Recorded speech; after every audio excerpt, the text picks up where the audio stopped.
Première vidéo de 2020. Première vidéo de la décennie. Première vidéo de la décennie. Mesdames et messieurs, merci d'être ici. Je vous souhaite de la santé, du ballonné, plein de bonnes choses. Alanis? Ça fait mal.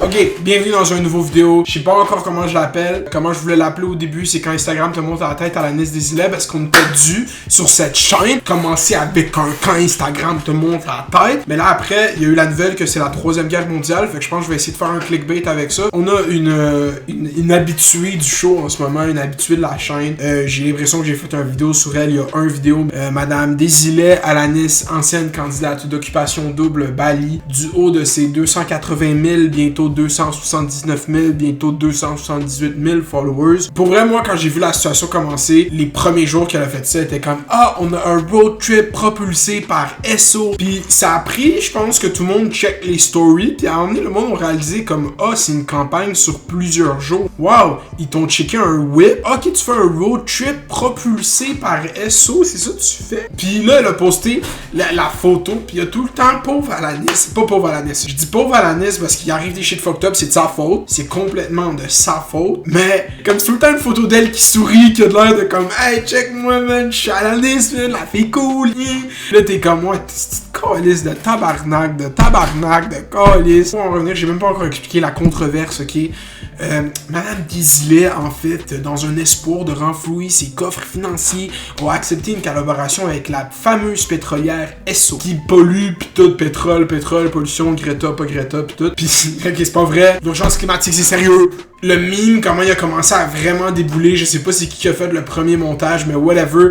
Désolé, la caméra a coupé, fucking frustrant, mais écoute, on est là, on est de retour, ok? Mais dans le fond, elle a fait un partenariat avec une pétrolière, puis l'année passée, en juin, elle a fait un tweet partageant avec le Québec son anxiété climatique. Elle ressentait une anxiété par rapport au fait d'avoir des enfants, puis qu'elle voulait pas amener des enfants dans une planète qu'on polluait, puis blablabla. Il y a beaucoup de gens qui vivent ça pour vrai, disons. Puis je veux pas, en disant ça, dire que Alanis, elle vit pas ça pour vrai, mais clairement, elle vit pas ça pour vrai. Laisse-moi te parler, Alanis, ça c'est le moment où est-ce que je prends le micro pour m'adresser directement à toi. Je vais baisser un peu le gain du micro pour qu'on ait un aperçu un peu plus clair de ma voix. J'ai DM à Alanis pour qu'elle soit dans cette vidéo. Je voulais la FaceTime puis qu'on puisse avoir sa perspective. Il m'a dit Mounir, pour vrai, je peux pas en parler parce qu'en ce moment, c'est dans les mains de SO et leurs avocats. Alanis, elle a signé un contrat de marketing, whatever, de publicité avec cette compagnie. Fait que là, même elle, si elle réalise à quel point qu'elle a foiré, elle peut rien faire. Elle a signé un contrat. Il reste sûrement des posts à faire. Elle est obligée de les faire.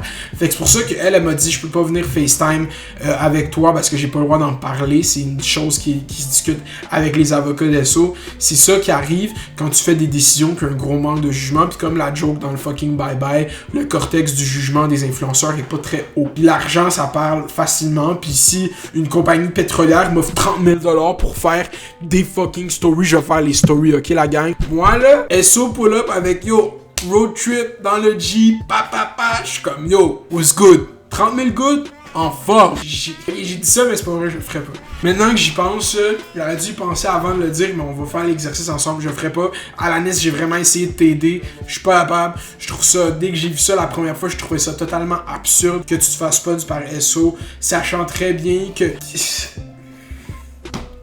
Je suis encore là à me fucking ostiner sur les annonces que les influenceurs font, mais pour vrai, c'est quoi qu'ils font les calices? Puis là, Alanis, elle a appris de la dernière fois, je pense. Elle a pas délité de commentaires, elle a pas rien fait, mais honnêtement, ce scandale-là, que tu utilises l'anxiété climatique pour faire comme oh ouais, regardez comment je suis relatable, je dis les bonnes choses, mais quand ça vient à te payer un petit voyage après t'être fait demander en mariage à Whistler, t'as aucune pitié. Le monde va se dire comme moi, mais t'es juste jaloux de son mode de vie, man. Comme tout le monde utilise des chars, tout le monde a des chars, le monde ils tweetent ça, ils prennent leur char.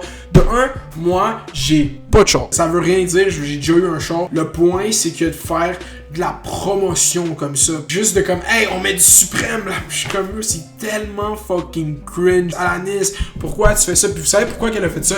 Parce que ce contrat, ça fait sûrement longtemps qu'elle négocie. C'est un gros fucking deal. Puis ça fait sûrement des mois. Fait qu'avant le shit de la troupe, elle savait déjà qu'elle allait faire ça. On assiste avec Alanis à chaque moment qu'elle fait quelque chose. C'est à quel point qu'on peut prendre le monde pour des caves. Puis c'est tout le temps ça. Là, Alanis, elle m'a écrit comme, yo, Mounir, genre, s'il te plaît, essaye de pas trop être méchant. Les messages de haine pis tout, t'as pas aidé jusqu'à où est-ce que ça allait. C'est vraiment pas une période facile. Puis il y a une partie de moi qui veut relate parce que j'ai de l'empathie pour les gens. Puis je comprends que dans sa perspective à elle, ça doit être de l'estime de mal, qu'est-ce qu'elle vit. Mais à un moment donné, il faut pas avoir de pitié pour des gens qui profitent autant d'un système comme ça. Oh, tu reçois des messages de haine. Oh, tu reçois des chèques d'une pétrolière pour faire des vidéos sur Instagram. Je vais le répéter, ok?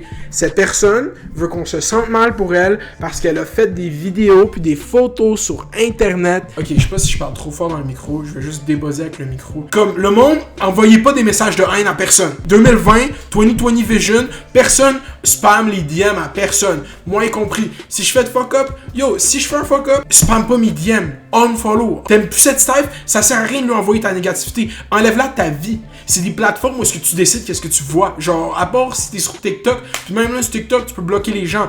Yo, on a le droit de critiquer à fond ces gens-là parce qu'ils profitent de ça. Ils sont dans le public, puis être dans le public, c'est difficile. Ça, je vais jamais avoir de pitié pour ça. Puis je comprends que c'est rough, toi. Juste toi, de un, arrête de lire tes DM. De un, arrête de complètement lire tes DM parce que c'est une réalité que tu choisis de t'imposer. C'est toi qui vas les regarder, les DM. C'est pas comme une interaction que du monde vient te voir. Yo, boum, boum. Non, non, non. C'est une interaction que tu te mets à toi-même. Fait que je vais pas me sentir mal nécessairement parce que tu reçois des messages méchants. Je vais dire aux gens qui envoient des messages méchants, ça sert à rien. Ça sert complètement à rien. C'est pas productif. C'est pas intelligent. Si tu penses que t'es plus intelligent que quelqu'un en réalisant qu'elle a fuck up, c'est vrai parce que c'est fucking stupide. Qu'est-ce que t'as fait à Alanis? Complètement. Genre, si tu trouves que ça c'est fucking stupide, which is stupid, va pas y dire. Va pas y dire unfollow. Ça sert à rien de fucking spam les DM de ces gens-là. Parce que, de un, ils vont pouvoir l'utiliser contre un mouvement qui est légitime. Parce que bientôt, qu'est-ce qu'on va dire? C'est qu'on cyber-intimide cette pauvre petite fille. Non, man. On a une critique qui est légitime, qui vaut la peine d'être adressée. Comme l'autre de la troupe. C'est pas de la cyber-intimidation. C'est pas rien de tout ça. C'est juste de la critique. Puis qu'est-ce que je fais là? C'est de la critique culturelle. Est-ce qu'il joue des publicités d'essence à la télévision? Quelqu'un dans les comments, répondez-moi. Je n'ai pas souvenir d'avoir vu de publicité de stations d'essence à la télé. Parce que j'essaie de penser au contre-argument que tu pourrais dire « Ouais, mais à la télévision, il y a des pubs d'essence. » Non, il n'y a pas de pub d'essence à la télé pour de fun. Dis-moi qu'est-ce que tu penses de cette nouvelle controverse de Madame Desilets dans les nouvelles. Alanis, j'espère que tu as apprécié la vidéo. Like la vidéo, subscribe, bonne année. Ça va être une belle année sur la chaîne. En fait, ça va être une très belle année sur cette fucking chaîne. C'est la première année complète de cette chaîne. Aujourd'hui que je filme cette vidéo, ça fait 2 ans que j'ai créé ma chaîne YouTube. Merci à tout le monde qui a été sur cette chaîne en 2019. Merci à tout le monde qui va se rajouter. Merci à tout le monde qui regarde cette vidéo dans le futur. C'est juste incroyable tout ça. Puis c'est juste comme... C'est fou que je réalise que c'est ma première année complète avec cette chaîne comme ça. C'est juste fucked up. Fait que merci du plus profond du cœur. Bonne année à vous, à votre famille. Gang, gang, gang of this bitch. Fais les doses, fais les bails. Reste à l'école. Dog one.